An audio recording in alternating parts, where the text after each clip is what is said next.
আসসালামু আলাইকুম। আজকে আমরা পাইথনের ৫৩তম ক্লাসে চলে এসেছি। আজকে মূলত সেট কম্প্রিহেনশন সম্পর্কে দেখব।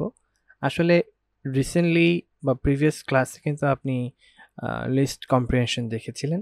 তো সেম অ্যাক্টিভিটি আমরা করব, জাস্ট সেটের ফর্মে করব। সেট আসলে কিভাবে লিখতে হয়, তারপরে সেটের যে কনভেনশনগুলো রয়েছে, যেমন আমরা কার্লি ব্র্যাকেট দিয়ে শুরু করি, এই টুকটাক বিষয়গুলো আসলে পরিবর্তন থাকবে। তাছাড়া সবকিছু ওই লিস্টের মতো। লিস্টের ওই ভিডিওটা যারা ভালোভাবে বুঝবে, সেটের কম্প্রিহেনশনের বিষয়টা এত কঠিন হবে না তাদের জন্য। তো আপনারা জানেন যে সেট কার্লি ব্র্যাকেট দিয়ে লিখতে হয় এবং সেট ডেফিনেটলি ডুপ্লিকেট অ্যালাউ করে না। তো যাই হোক, আমরা উইদাউট সেট দিয়ে একটা ফর লুপ চালাবো। তো আমরা সেট 1 নিয়ে একটা সেট নিলাম, সেট 1 অ্যাজ এ ভ্যারিয়েবল, আর নিউ সেট 1 সেটার ভিতরে একটা এমটি সেট আমরা আনলাম। এমটি সেট আনতে গেলে শুধু লিস্টের মতো করে প্যারেন্থেসিস দিলে হবে না, আপনাকে অবশ্যই এই সেট ফাংশনকে এনে প্যারেন্থেসিস দিতে হবে।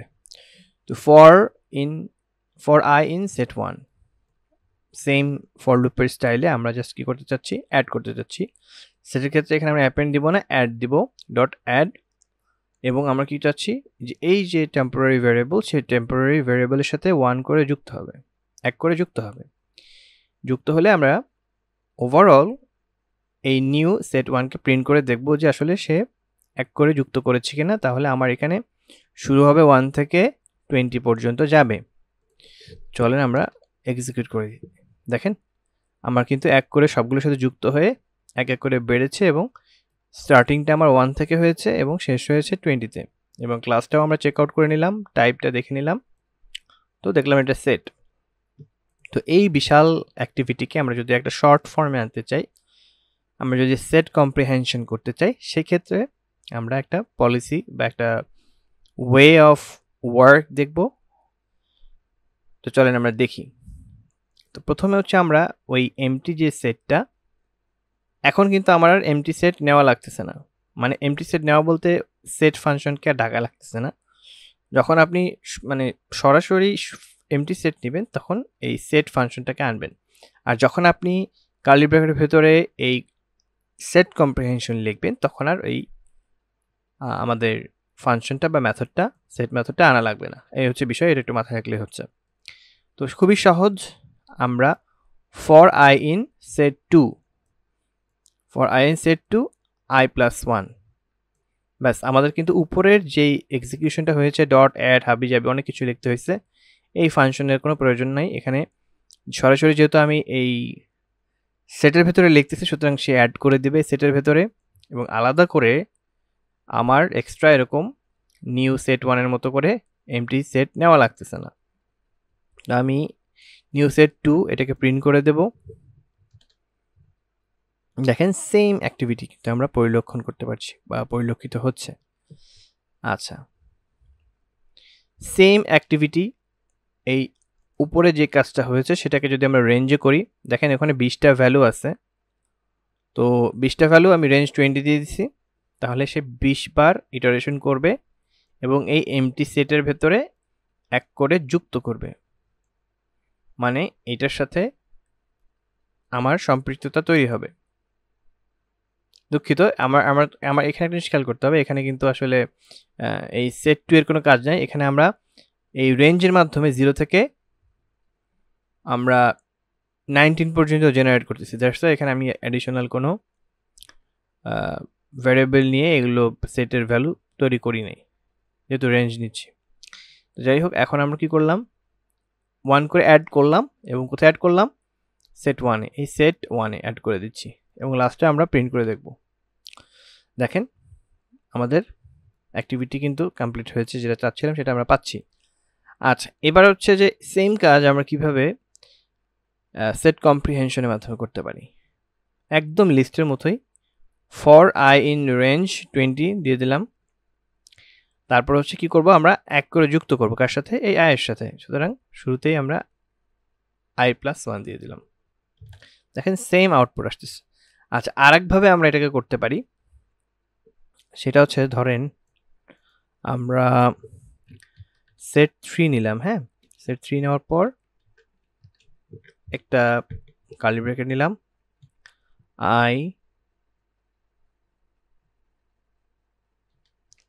I প্লাস 2 দিলাম। হ্যাঁ, সেটা বড় হচ্ছে I plus 2 for I in range। এক কাজ করা যায়,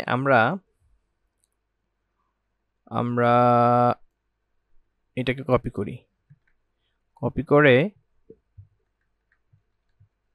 st ইকুয়াল আমরা এই ভ্যালুটা এখানে লিখে দিলাম। ঠিক আছে, এখন ধরেন আমি এখান থেকে একটা লেন নিতে চাচ্ছি, তাহলে লেন অফ st, ওই লেন থেকে আমরা মূলত ইটারেশনটা করব। ধরেন st, এখন আমরা প্রিন্ট করে দেব সেট 3। অনেক সময় আমাদের লেনটা পেতে গেলে আমরা না গুনে, মানে রেঞ্জটা পেতে গেলে আমরা না গুনে লেন ব্যবহার করে ওই রেঞ্জের ভ্যালুটা পেতে পারি, সেটাই হচ্ছে বিষয়।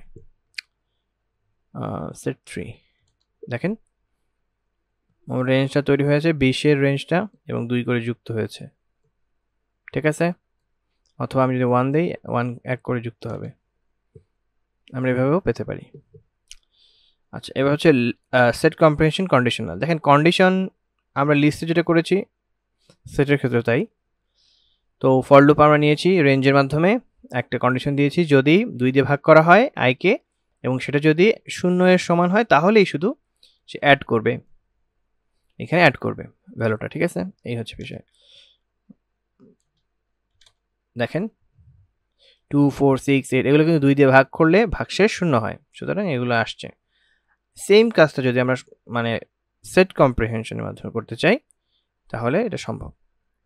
যেটা আমরা ফাইনালি প্রিন্ট করবো সেটা আগে দিলাম i for i in range 20 দিয়ে দিলাম, আর কন্ডিশনটা তারপরে লিখে দিলাম যে if i module 2 double equal 0, তখনই আমরা এটা পাবো, কি বলে, এই ভ্যালুগুলো পাবো এই সেটের ভিতরে। ঠিক আছে, তো চলেন আমরা দেখি। দেখেন আমরা একদম হুবহু উপরেরটার মধ্যে পাচ্ছি, তো এক লাইনে আমাদের কাজ হয়ে যাচ্ছে। সুতরাং আমরা অবশ্যই কম্প্রিহেনশন ব্যবহার করেই করবো, এটাই হচ্ছে সঠিক পন্থা। আচ্ছা, সেট কম্প্রিহেনশন নেস্টেড কন্ডিশন।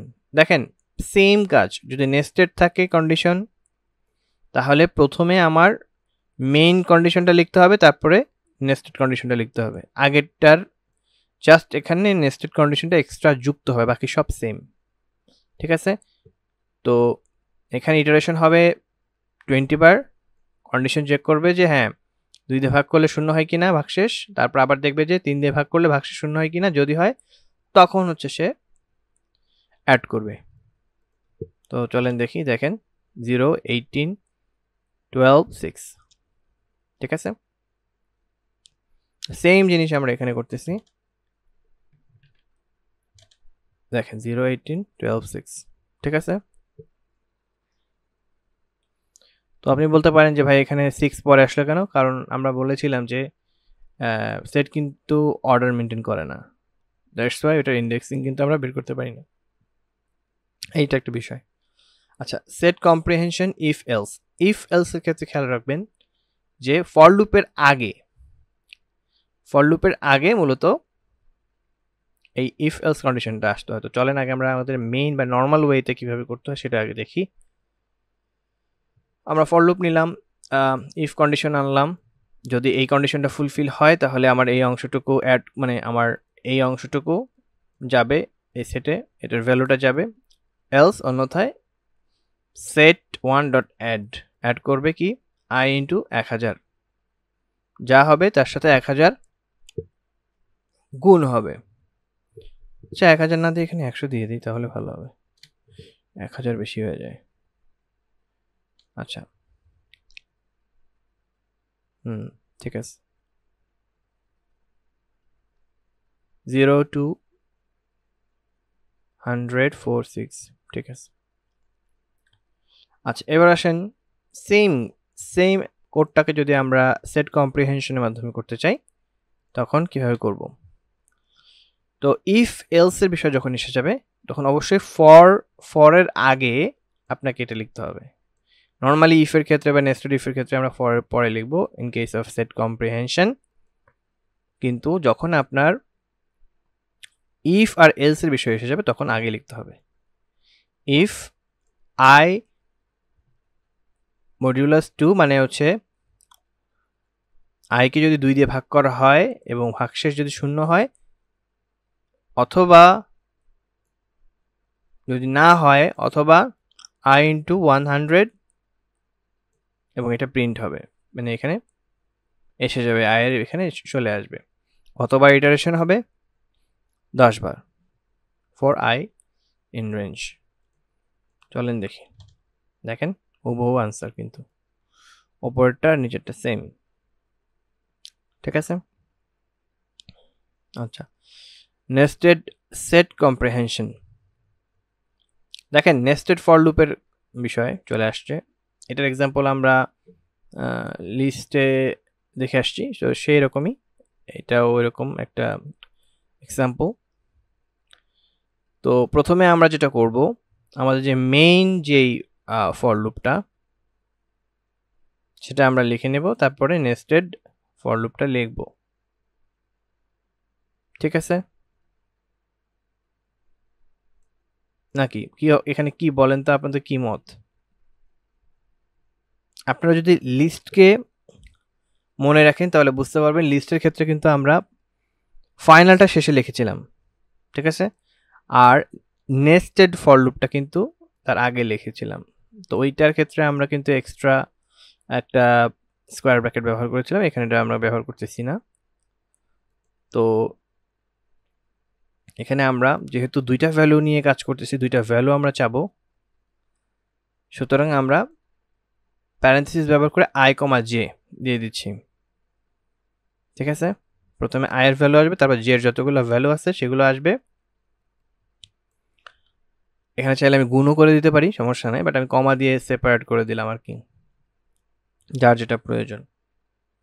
তো চলেন আমরা দেখি, আর এখানে কত আসবে রেঞ্জে বলেন তো? 6 7 আসবে, আর এখানে আসবে 4 5 6, 4 5 6 আসবে। দেখেন 7 4 6 5 6 4 7 6 6 6, তার মানে এখানে নেস্টেড সেট হইল, তাই না? নেস্টেড সেট করতে গেলে তো সেটের ভেতরে এই ফর্মে আসবে। আচ্ছা, তো এটাই হচ্ছে আমাদের বিষয়, দেখার বিষয়।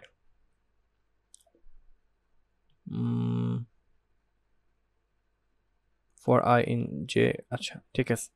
তো এটা আপনাদের হোমওয়ার্ক থাকলো, এটার হোমওয়ার্কটা দিচ্ছি হচ্ছে এটার অ্যাকচুয়াল ফর্মটা কিভাবে আমরা লিখবো, মানে নর্মালি আমরা কিভাবে লিখে থাকি। এটা তো আমি সেট কম্প্রিহেনশন করে দেখালাম, তো এটা আপনাদের হোমওয়ার্ক থাকবে। আপনারা এটার হেল্পটা ইয়া থেকে নিতে পারেন, লিস্ট কম্প্রিহেনশন থেকে নিতে পারেন। তো আজকের মতো এই পর্যন্তই, ভালো থাকবেন, আসসালামু আলাইকুম ওয়া রাহমাতুল্লাহ।